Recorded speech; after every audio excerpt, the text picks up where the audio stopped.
Ryan, with March the 4th, we've got the rematch, mate. Yeah. Because last time out in Wigan, was it November, was it? 12th, yeah, November. Yeah.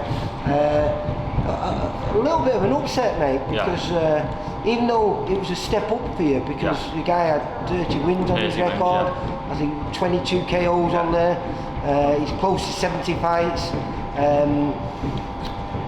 but we thought you'd come through it. And it looked like you had done, it was very close, but it put you down in the second round with a pinch of a left hook, wasn't it? Yeah, left hook, and then it really ignited the fight, and it was a war to the end. But we thought you'd done enough to win 3-1, but it was classed as a draw. Were you gutted? Yeah, I was, obviously I thought I did do enough myself, but it's always hard in them 4 rounders to get a win when you've been put over. I say you're chasing a little bit then, aren't you? I thought I was in control most of the fight. It was just little instances where I switched off, and obviously when you fight someone a little bit more experienced, you get made to pay. So it was a good learning curve for me. He was very experienced, and when he was probably in his peak, he was probably a couple of weight below. But he used all that experience on that night, didn't he? Yeah, definitely. Because after the first round, I didn't think he was going to hit it. I didn't think he was going to see the final bell, because you were in total control. Yeah, it was. Hence why I think we're down here at Molly McStein's here. And you've just done some great rounds there with Jay McCarthy, good lad. who's always dangerous. But you are technically a better boxer, and you control the fight, but you switch off with Jay, and he can switch you off. Yeah, definitely. And I think you learn your lesson there. You switch on today. Definitely, that's the main focus that's been in this camp. Obviously, in my last camp I didn't do too many rounds for other reasons, but in this one I've already done about 30, and main thing with drilling is reducing the instances where it's switched off. So once you've landed your nice shots, it's being tucked up and obviously avoiding as many shots as you can. So I feel like I'm implementing that quite well, and so obviously I'm looking forward to the fight. Do you think that's because of your previous performances? Because fair to say you've not put a foot wrong as a professional. And so when that draw came, it was a little bit out of the blue. But do you think it was a great wake-up call for you? You know what, it's weird, because in my previous 4 bouts I've not really took much away from them in terms of what to go away and work on. And when you're so dominant, it's quite difficult to pick apart some things to take away and develop. So there's been a few things that I can go away and work on, and I'm doing that now, and that's obviously shown in the sparring, and it'll be shown in. And I know you're very professional about being a professional, because you know you've now got a nutritionist on board. You've got this, you've got that. I mean, when you first started, you were middleweight, light middleweight. Now the mark for titles is welterweight, isn't it? Definitely. And you're very focused. So has this gave you more fuel? This little blip in the road for you? It has, it's reignited the fire. It was always there, but as I said, I've got more of a focus in terms of when I'm coming to training, rather than just getting fit. I've kind of maintained fitness now, and it's more focusing on technique and boxing and ring IQ, being in the right positions in the right times. And so that's why I'm looking forward to this fight. No better person to go and express it against than the guy who obviously I've fought last and drew with. So I also think it's great because as your stablemate Charlotte Powell, who's been down here watching you today, she's doing the same thing, a rematch with the girl where she damaged her hand in the first round and found it very hard to keep the girl off.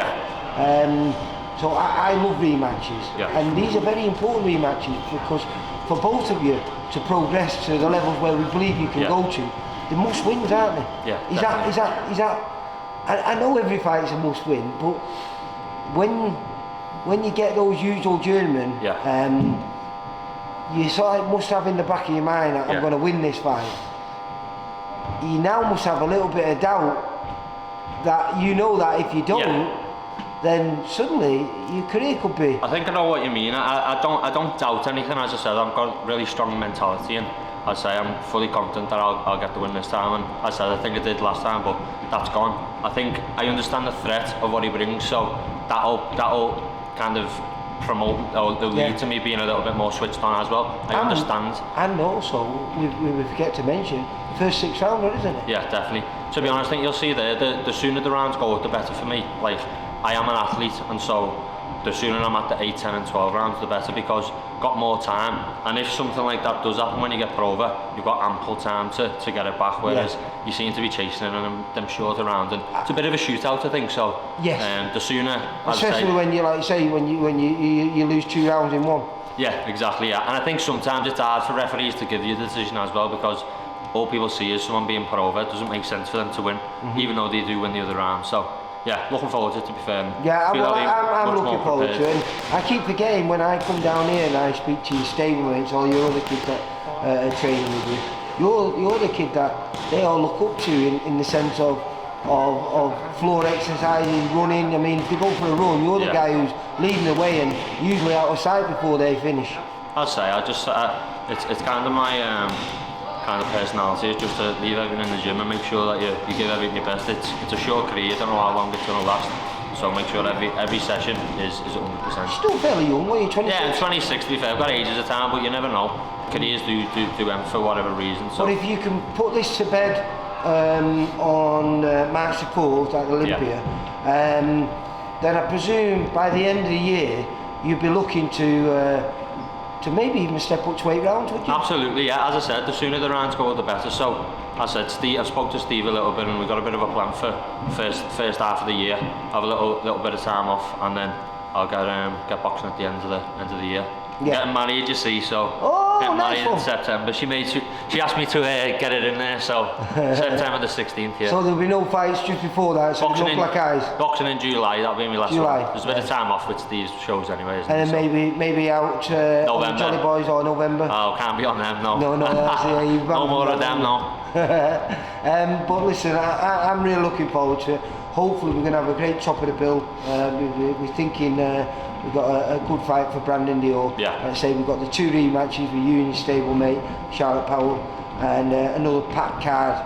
And it should be a great night, man. Yeah, no, it'll be a good one. Back at the Olympia, good venue, that. It's a great venue. Yeah. It's a great venue. It's an iconic venue, isn't it, for Liverpool? Because I've boxed there so many times, you feel quite comfortable there, and you don't realise the type of venue it is. But when you look at world title fights galore in there, isn't it? So great venue. Am I right just to say thanks, Lee, to everyone for buying a ticket? I don't think people understand the importance in this boxing of people buying them, and I've got an unbelievable kind of group of family and friends. So just want to say thank you to all of them. Yeah, and any of your sponsors give us and am I alright just to, I've only got a couple of minutes to give them a shout. Yeah. Just want to say thanks to Applied Nutrition, EMS Mortgages, Integritas Property Group and Thompson Scaffolding. Yeah, right, well I'll see you, I'll probably see you, because you have your day before day? No, I don't think I have, to be fair. No, so I'll be on the day. Right, well then, if not, I will see you on the 4th. Yeah. And hopefully I'll be chatting to you and saying win number 5. Yeah, defo. Thanks, Lee. For all boxing info, news and latest interviews, amateur and pro, across the north, click and subscribe. VIP Boxing Promotions. Also, Twitter, Instagram and Facebook.